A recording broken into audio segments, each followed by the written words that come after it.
नमस्कार विद्यार्थी मित्रांनो, ध्यास अकॅडमी तुमचं मनापासून स्वागत आहे. आज आपण बघणार आहे इथिक्स.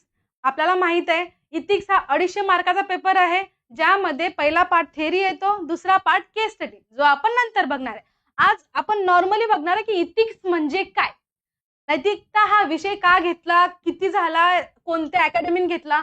जवळपास सर्व अकॅडमी तुम्हाला हे सांगून चुकलंय. आपण यातल्या थोड्या थोड्या गोष्टी बघणार आहे आणि एकदम सोप्या पद्धतीत. इथिक्स म्हणजे काय, तुमच्या चांगल्या आणि वाईट गुणाची बेरीज. तुमच्या चांगल्या आणि वाईट गुणाची बेरीज म्हणजेच काय, तुमच्याकडे जर वाईट गुण असतील तर इथिक्स हा विषय तुम्ही जर आत्मसात केला तर तुमच्या ते चांगल्या गुणात परिवर्तन होऊ शकतं. आता हे कसं होणार, तुम्हाला माहिती आहे लहानपणापासून आपल्याला बंबार्डिंग असते की मोठ्यांचा आदर करा, अपमान करू नका, कोणाशी बोलू नका. तर ह्या सगळ्या गोष्टी काय झाल्या, व्हॅल्यूज झाल्या. आता प्रत्येक विषयाची एक भाषा आहे, ती भाषा आपल्याला आत्मसात करावी लागेल. याही विषयाची एक भाषा आहे, ती आपण हळूहळू शिकणार आहोत. आता नॉर्मली काय, इथिक्सचं इव्हॉल्युशन झालं असेल. आता कोणताही विषय आहे त्याचं इव्हॉल्युशन होते. मानवाचं इव्हॉल्युशन झालं ना, माहिती आहे माकडापासून आपण निर्माण झालोय. इव्हॉल्युशन झालं म्हणजेच काय, उत्पत्ती झाली. आता एक विषय आहे, मी काय म्हटलं, इथिक्स काय, चांगले किंवा वाईट गुण. आता हे बघा, जेव्हा तुम्ही जंक फूड खाता, तुम्ही काही इनटेक करता, तुम्हाला माहिती आहे शरीराला काही त्रास होणार आहे नाही. जोपर्यंत शरीराला त्रास होत नाही तोपर्यंत माणूस खातच राहतो. पण ज्या दिवशी तुम्हाला काही दुखणं लागलं, फॉर एक्झाम्पल शुगर झालं, तुम्हाला साखर बंद करावीच लागते. म्हणजेच काय, ज्या दिवशी तुमच्या कृतीत बदल येते तेव्हाच तुमची नैतिकता इम्प्रूव्हमेंट व्हायला लागते. यालाच म्हणतात की नैतिकतेची उत्पत्ती. ज्या दिवशी तुमच्या चांगल्या वाईट गुणावर मात होते आणि चांगला गुण निर्माण होते त्याला म्हणतात नैतिक. आता नैतिकतेमध्ये आपल्याला भरपूर सिलेबस आहे, जो आपण हळूहळू या अकॅडमीत या ऍपवर आपण बघणार आहे. तर हे बघा, काय नैतिकता म्हणजे, मी काय म्हटलं, तुमच्या चांगल्या आणि वाईट गुणाची बेरीज आहे. समाजामध्ये वावरताना तुम्हाला एक चांगला अधिकारी होण्यासाठी चांगले गुण लागणे गरजेचे आहे. सगळ्यांना माहित आहे की नैतिकता काय ऍड केलंय की करप्शन कमी झालं पाहिजे. करप्शन होतो, डॉक्टर जयशंकर पण म्हणतात की प्रत्येक देशात लिकेज आहेत, पण ते लिकेज कमी झाले पाहिजे. कमी होण्यासाठी आपल्याला माहित पाहिजे ना की कुठं करायला नाही पाहिजे, की आपल्यात ते गुण असायला पाहिजेत. आपण यातलं एक छोटंसं उदाहरण बघू, मूल्याचं.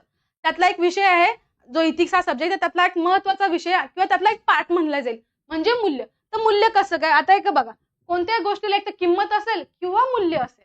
म्हणजेच काय, आता एक फूल आहे, जर एक फूल तुम्ही देवावर वाहलं त्याची किंमत जास्त आहे. जर हेच फूल तुम्ही तुमच्या जीएफला दिलं,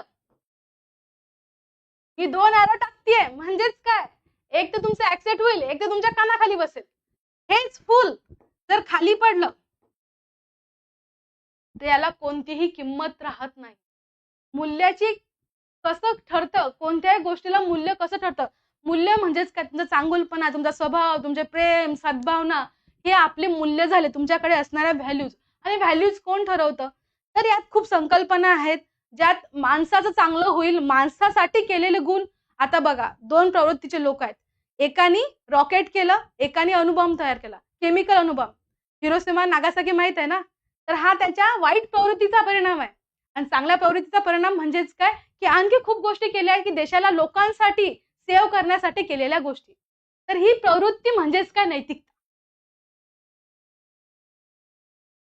माझा जाणता राजा छत्रपती शिवाजी महाराज, मी तुम्हाला 2 चांगले गुण आणि वाईट गुणाचं उदाहरण देते. आता चांगले गुण म्हणजेच काय, आता बघा, आणि वाईट गुण. आता उदाहरण तर मी सांगितलं चांगल्या गुणाचं, तर वाईट गुणाचं उदाहरण बघा.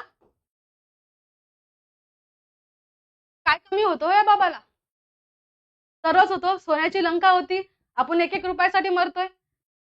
तर जगात सर्वात सुंदर बायको होती, तरीही त्याची नैतिकता ढासळली, पुरं साम्राज्य गेलं त्याचं. त्या बाबाकडे काहीच नव्हतं.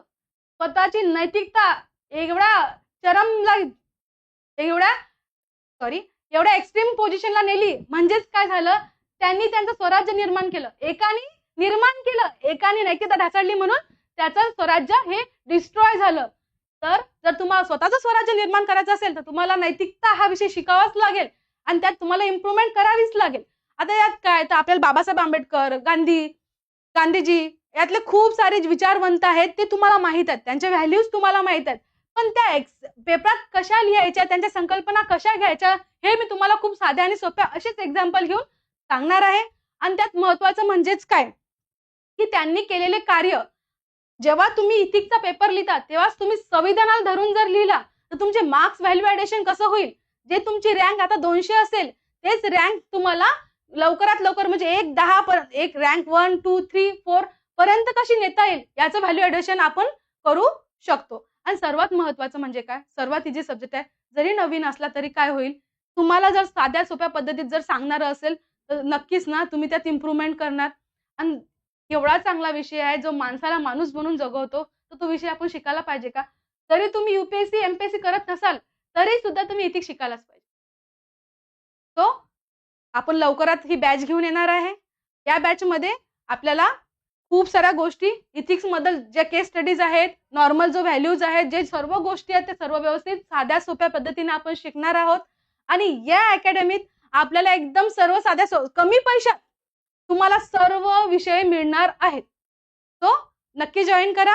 धन्यवाद.